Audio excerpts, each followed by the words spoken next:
So ఏంటంటే ఆయన చెప్పకనే చెప్తుండు నవీన్ యాదవ్కే ఓటేస్తా అని. రోడ్డు మీద దంద కాబట్టి నవీన్ యాదవ్కే ఓటేస్తా అంటే రేపు బీఆర్ఎస్ పార్టీ లేకపోతే బీజేపీ వచ్చి ఇబ్బంది పెట్టే అవకాశం ఉంటుంది కాబట్టి సో అటువంటి పరిస్థితి రావద్దని చెప్పి చెప్పే ప్రయత్నం. నాకు డౌట్ అన్న, ఎందుకంటే నువ్వు తిరుగుతూ ఉన్న జూబ్లీహిల్స్ లో మీరు తిరుగుతూ ఉన్నారు కాబట్టి సో నవీన్ యాదవ్ అనే వ్యక్తి ఒక రౌడీ షీటర్ అంటూ, సో వాళ్ళ నాన్న కూడా ఒక రౌడీ షీటర్ ఉన్నాయని చెప్పి కూడా, అంటే ఇవి ఇంపాక్ట్ పడే అవకాశాలు ఏమైనా ఉన్నాయంటే నేను మనం కూడా కార్మిక్ నగర్ చౌరస్తాలో అనుకుంటా మనము చాలా మందితో మాట్లాడినాం. సో వాళ్ళు ఏ పార్టీ ఎవరో కూడా మనకు సంబంధం లేదు.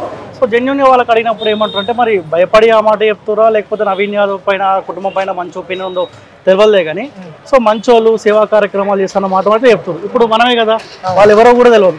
సో ఏపీకి సంబంధించిన ఇక్కడ ఓటు లేదు, ఆయన వచ్చి జస్ట్ 3 days అవుతుంది. ఆయన ఓపెన్గా చెప్తా ఉండు నవీన్ యాదవే గెలుస్తున్నాడు, నవీన్ యాదవే గెలుస్తాడని చెప్పి టాక్ కూడా నడుస్తుందని చెప్పి ఆయన చెప్తా ఉండు. సో అక్కడ కూడా నవీన్ యాదవ్ గెలవాలని అనుకుంటామని చెప్పి కొబ్బరి బొండాలు అమ్మటని చెప్తున్నాను. కానీ నేను ఓటు ఎవరికి వేస్తానని చెప్పాను. అంటే పలానా ఇప్పుడు రోడ్డు మీద దందా నేను కాంగ్రెస్ పార్టీకి ఓటేస్తా అంటే రేపు పొరపాటు బీఆర్ఎస్ పార్టీ గెలిచింది అనుకో, అరే వీడు కాంగ్రెస్ పార్టీకి ఓటేసిండు అని అవసరమైతే ఆ కొబ్బరి బొండాలు తీసేసి లిఫ్ట్ చేసే అవకాశం. ఎందుకంటే అన్న నువ్వు పబ్లిక్ టాక్ చేసే సమయంలో, పబ్లిక్ పల్స్ తెలుసుకునే సమయంలో ఏమనిపించింది అంటే, జనాలు మాట్లాడుతుంటే వాళ్ళ లోపల మనకి నీకేమైనా భయంగా అనిపించిందా అంటే నవీన్ యాదవ్ పేరు ఒక వేరే వ్యక్తిగతాన్ని చిత్రీకరిస్తారు కాబట్టి వాళ్ళ అంటే చెప్తూ ఉంటే భయం అంటూ ఏమైనా గమనించారా? నేను వాసన చెప్పాలంటే నవీన్ యాదవ్ ఎవరో చిన్న శ్రీశైలం యాదవ్ ఎవరో ఈ ఫ్యామిలీ గురించి నాకు కూడా తెలియదు. ఈ ప్రతిపక్ష పార్టీ బీఆర్ఎస్ పార్టీ కాబట్టి వాళ్ళ రాజకీయ లబ్ధి కోసం రౌడీ షీటర్లని ఇట్లా ప్రచారం చేసుకునే అవకాశం ఉంటుంది. బీజేపీ అయినా బీఆర్ఎస్ పార్టీ అయినా కామన్ గా నేనేమనుకున్నా పబ్లిక్ ని అడిగి తెలుసుకుందాం అనుకున్నా. సరే ఒకప్పుడు వాళ్ళు రౌడీ షీటర్లుగానే చలామణి చేసినప్పటికీ కూడా సేవా కార్యక్రమాలు చేస్తుండే, పేదోని మాత్రం ఇబ్బంది పెట్టలేదు. ఈ జూబ్లీ హిల్స్ అడ్డాగా ఎవరైతే ఇప్పుడు ముఖ్యంగా సినీ ఇండస్ట్రీ ఉంటుంది, సినీ ఇండస్ట్రీ అంటే ఒక మాఫియా తరహాలో ముఖ్యంగా అక్కడ ఉండే చాలా మంది లేడీస్ కూడా సో వాళ్ళ యాక్టింగ్ మీద ఇంట్రెస్ట్ ఉండి అక్కడ జాయిన్ అయ్యే అవకాశం ఉంటుంది. అక్కడ ఉన్న పయ్యోళ్ళు ఎవరైతే ఇబ్బంది పెడతారో సో ఈ అమ్మాయిలు పోయి యాక్టర్స్ పోయి వాళ్ళని సంప్రదించినప్పుడు ఇట్లా ఇబ్బంది పెడుతున్నప్పుడు అప్పుడు అలాంటి వాళ్ళని వీళ్ళు బెదిరిస్తూ ఉండేనంట. సో ఒక ఆడపిల్లకు కూడా అండగా ఉన్న కుటుంబం అని చెప్పి వీళ్ళు చెప్తా ఉన్నారు. సో మనం చాలా మంది ఒపీనియన్ కూడా తీసుకునే ప్రయత్నం చేద్దాం. పబ్లిక్ చాలా మంది ఉన్నారు, అంటే ఇప్పుడు నీకు తెలియదు నాకు తెలియదు, పబ్లిక్ తో మాట్లాడితే మనకు క్లారిటీ వచ్చే అవకాశం ఉంటుంది కాబట్టి పబ్లిక్ ఒపీనియన్ తీసుకునే ప్రయత్నం చేద్దాం. కానీ ఇప్పుడు రెండు పార్టీల మధ్య అవకాశం ఏమైనా ఉంటుంది అంటే మాగంటి గోపీనాథ్ కూడా 3 సార్లు హ్యాట్రిక్ ఎమ్మెల్యేగా ఉన్నాడు కాబట్టి ఇంపాక్ట్ పడే, ఎందుకంటే భర్త చనిపోయిన బాధలో తను ఉంది కాబట్టి అది నవీన్ యాదవ్ పై ఇంపాక్ట్ పడే అవకాశాలు ఏమైనా ఉన్నాయంటారా? అంటే ఆశ్చర్యపోవాల్సిన అంశం ఏంటంటే అనిల్, 10 ఏళ్ల కేసీఆర్ పాలన చూసినాం. మనం కాసేపు నవీన్ యాదవ్ రౌడీ షీటర్, చిన్న శ్రీశైలం యాదవ్ రౌడీ షీటర్ అని కాసేపు అనుకుంటే 10 ఏళ్ల కాలం పాటు కేసీఆర్ పార్టీలో అందరు రౌడీ షీటర్లే కదా. ఎంత అరాచకం చేసిండు, ఎమ్మెల్యే ఎంపీలు పేద ప్రజలు టార్గెట్ గా భూ కబ్జాలకు పాల్పడి అవినీతికి పాల్పడి అరాచకము, 3rd డిగ్రీలు, ఎంతో మంది నిరుద్యోగులు ఆత్మహత్యలు చేసుకున్నారు. స్వయాన కేసీఆర్ పేరు బీఆర్ఎస్ పార్టీ పేరు రాసి కూడా ఆత్మహత్యలు చేసుకున్న పేరు రాసి, ఇప్పుడు నవీన్ యాదవ్ పేరు రాసి లేకపోతే చిన్న శ్రీశైలం యాదవ్ పేరు రాసి ఎవరు సూసైడ్ అయితే చేసుకోలేదు కదా. ఆనాడు కేసీఆర్ పేరు రాసి ఇట్లా వెళ్దామా, కేసీఆర్ పేరు రాసి కేటీఆర్ పేరు రాసి బీఆర్ఎస్ పార్టీ పేరు రాసి చాలా మంది ఆత్మహత్యలు చేసుకున్న పరిస్థితి కూడా మనం చూస్తాం. పబ్లిక్ తో మాట్లాడి తెలుసుకునే ప్రయత్నం చేద్దాం. సో అన్న ఏమైంది అర్థమవుతూ అన్న పబ్లిక్ పల్స్ చెప్పండి అన్న, ఎందుకు అలా పోతున్నారు, ఎవరు గెలిచే అవకాశాలు ఉన్నాయంటే? సార్ నమస్తే. సో పబ్లిక్ ఒపీనియన్ తీసుకుంటున్నాం, సర్వే చేస్తా ఉన్నాం, ఏమనుకుంటా ఉన్నాం. సాధారణంగా చాలా మంది ఏంటంటే జూబ్లీ హిల్స్ అంటే పెద్ద పెద్ద బిల్డింగ్లు ఉంటాయి అనుకుంటారు. బస్సు ఏరియా కూడా బాగానే ఉంది కదా, అవునా? సో బస్సుతో పాటు బిల్డింగ్స్ కూడా ఉంటాయి, అవునా సార్? అన్ని పార్టీలు ప్రచారం బలంగా చేస్తా ఉన్నాయి. ఎక్కువైతే కాంగ్రెస్ చేస్తుంది ఎక్కువ, అంటే ఈ ఏరియాలో బీఆర్ఎస్ పార్టీ ప్రచారం చేయట్లేదా? తక్కువ, దాంతో పోల్చుకుంటే తక్కువ. ఓకే, బీజేపీ వాళ్ళు ఒకసారి ఏమో వచ్చినట్టున్నారు. అవునా సార్? ఎవరు గెలిస్తే బాగుంటుందని పబ్లిక్ అనుకుంటా ఉన్నారు? మనకి నవీన్ యాదవ్. ఎందుకు Naveen Yadav sir? Local person కదా, మనకి అన్నిటికీ దగ్గరకు అనుకూలంగా ఉంటాడు కదా. ఇప్పుడు వీళ్ళు నాన్ లోకలా? మాగంటి సునీత వాళ్ళని కలవాలంటే మనకు ఇంతవరకు తెలియదు కదా. ఈయనంటే మనకు అనుకూలంగా ఉంటాడు. దీపక్ రెడ్డి మనం ఆయన గురించి తెలియదు కూడా తెలియదు. అంతేనా సార్? ఇప్పుడు వీళ్ళ ఫ్యామిలీ మంచోళ్ళు కాదు, రౌడీ షీటర్లను ప్రచారం జరుగుతుంది. ఇక అనేటోళ్ళు అంటారే ఉంటారు. మీరు ఇక్కడ లోకల్ వాళ్ళు కాబట్టి తెలిసి ఉంటుంది కదా. మనకైతే అట్లాంటి పేరైతే ఇక్కడ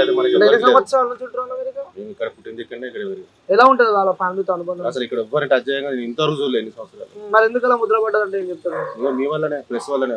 ఎందుకలా? ఇంత చిన్నదానికి ఇంత పెద్ద చేస్తారు కదా. అంటే మేము పోలీసు వాళ్ళం కాదు కదా, కేసులు ఫైల్ చేయాలి. పోలీసు వాళ్ళు ఏం చేస్తారు? కేసు ఫైల్ చేస్తారు. మీరు అట్లా చేయరు కదా, ఊరికి వేసింది రాదొప్పుతారు కదా. అట్లా నమ్ముతురా అన్న బీఆర్ఎస్ పార్టీ చేసే ప్రచారాన్ని పబ్లిక్ నమ్మే అవకాశం ఉండదు? ఈ ఏరియాలో అయితే అట్లా కనిపిస్తలేదు నా ఒపీనియన్. ఓకే, గెలుస్తాడు నవీన్ యాదవ్ గెలుస్తాడా? ఓకే, అంటే పైసా ప్రభావం ఏమైనా ఉంటుందా? అంటే ఓటుకు ఎంతో 5,000 6,000 ఇస్తే ఇప్పటివరకు అయితే అట్లా టాక్ అయితే ఏం లేదు మరి. ఏం లేదు. అంటే పైసలు కామన్గా అన్ని పార్టీ వాళ్ళు ఇస్తారు. ఎవరు ఎక్కువ పైసలు ఇస్తే అటు ఓటేసే అవకాశం ఉంటుంది ఏమన్నా? నా ఒక్కరికి ఎట్లా తెలుస్తుంది? అంటే మీ ఆలోచన చెప్పండి. ఇప్పటివరకు అయితే అట్లా అలా ఏమి రాలేరు మరి. అట్లాంటి వేరే పార్టీ వాళ్ళు కూడా ఎవరు ఇచ్చినట్టు కూడా ఏం లేదు కదా. అంటే మాగంటి గోపీనాథ్ చనిపోయిన ఆ ఇంపాక్ట్ పడే అవకాశాలు ఏమైనా ఉంటాయి? సానుభూతి పడే కొంచెం గట్టిగా చేసేది ఉండేనేమో అనిపిస్తుంది ఫస్ట్ నుంచే.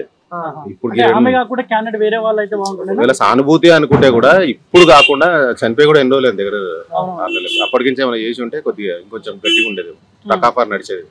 ఇప్పుడు అంతగానో అనిపిస్తలేదు మాకు ఈ లోకల్. ఇప్పుడు ముస్లిం ఓటర్స్ కూడా ఇక్కడ ఎక్కువ మంది ఉంటారు కదా ఈ ఏరియాలో. నెక్స్ట్ ఎటువైపు ఉంటారు? ఏ పార్టీ వైపు? ఆల్రెడీ అజరుద్దీన్ కాంగ్రెస్ కి సపోర్ట్ చేస్తున్నాడు. మినిస్టర్ అంట కదా ఇప్పుడు ఎవరు? అజరుద్దీన్. ప్రమాణ స్వీకారం చేయబోతుంది మరి కాసేపట్లో.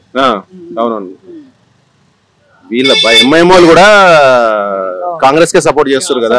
అసదుద్దీన్ కూడా కాంగ్రెస్ కే సపోర్ట్ చేస్తున్నారు. ఇంకా మరి అట్లప్పుడు ఇంకా ఎంఐఎం క్యాండిడేట్ ఇక్కడికి వచ్చింది లేదు కదా. సో ముస్లింలు అందరూ నవీన్ యాదవ్ వైపు ఉన్నారు, కాంగ్రెస్ పార్టీ వైపు. ఫస్ట్ నుంచి కూడా ఎంఐఎం ఫస్ట్ నవీన ఎంఐఎం లో కూడా ఉండే కదా. సో అప్పటికించి నాకు గట్టి పట్టు ఉంది అందులో. అంటే అసదుద్దీన్ చెప్పిండని చెప్పి ముస్లిం ఓటర్స్ వచ్చే అవకాశం ఉందా? చెప్తున్నా కదా, ఈయన ఆల్రెడీ ఇలా చాలా రోజులు అందులో ఉన్నారు కదా. ఎంఐఎం లో కూడా చాలా రోజులు తిరిగింది కదా. సో మంచి మంచి వాళ్ళు ఉండొచ్చు. అప్పుడు వాళ్ళు చేసినది కూడా ఉండొచ్చు, ఆయన అన్న అలా చేసినది. బీజేపీ పరిస్థితి ఏ విధంగా ఉంది ఇక్కడ? ఇక్కడైతే పెద్దగా అయితే ఏమీ లేదు. 2023లో వాళ్ళకి 25,000 ఓట్ బ్యాంక్ సంపాదించుకున్నారు. ఇప్పుడు ఈయన లంకల్ ప్రదీప్ రెడ్డి ఉండేనా? నాకు ఐడియా లేదు. దీపక్ రెడ్డి నాకైతే ఐడియా లేదు. వాళ్ళ ప్రభావం ఎటువైపు ఉంటుంది? ఎవరి మీద పడే అవకాశం ఉంటుంది? ఇక అంత డీప్ అయితే నాకు నాలెడ్జ్ లేదబ్బా. థ్యాంక్ యూ అన్న. Thank you so much. So ఇది అంటే మనం ఇప్పుడు ముగ్గురు అమ్మతో మాట్లాడించే ప్రయత్నం చేద్దాం. అమ్మ ఒకసారి ఎటు పోతున్నామ్మా? ఇక్కడ ఈ ఏరియాలో ఉంటావా? కింద. బాగున్నారా? ఏం పని చేస్తారమ్మా మీరు? నేనేం చెయ్య బిడ్డ. ఏం పని చేయవా? పింఛన్ వస్తుందా? మొత్తం ఎంత వస్తుందమ్మా? 4,000. నాకు చేయి బాగలేదు. 4,000 వస్తుందా? 4,000 మొత్తం. అన్ని పాటలు తిరుగుతురా? ఎలక్షన్ ఉందని తెలుసా? ఓట్లు వేయడానికి పోవడం తెలుసా? తిరుగుతురా? తిరుగుతారు, వస్తాను. ఎవరెవరు ఏ పాటలు తిరుగుతారు? పాటలే వస్తాను. నవీన్ యాదవ్ పార్టీ, కాంగ్రెస్ పార్టీ ఎట్లుంది? బాగుందా? వేస్తావా మరి? ఓటేస్తావా? మరి సారే కావాలంటున్నారు కదా జనాలు. తీరు వాళ్ళు మాట్లాడతారు బిడ్డ. మాత్రం వస్తాం చేస్తా అంటావు కాంగ్రెస్ కి. ఓకే.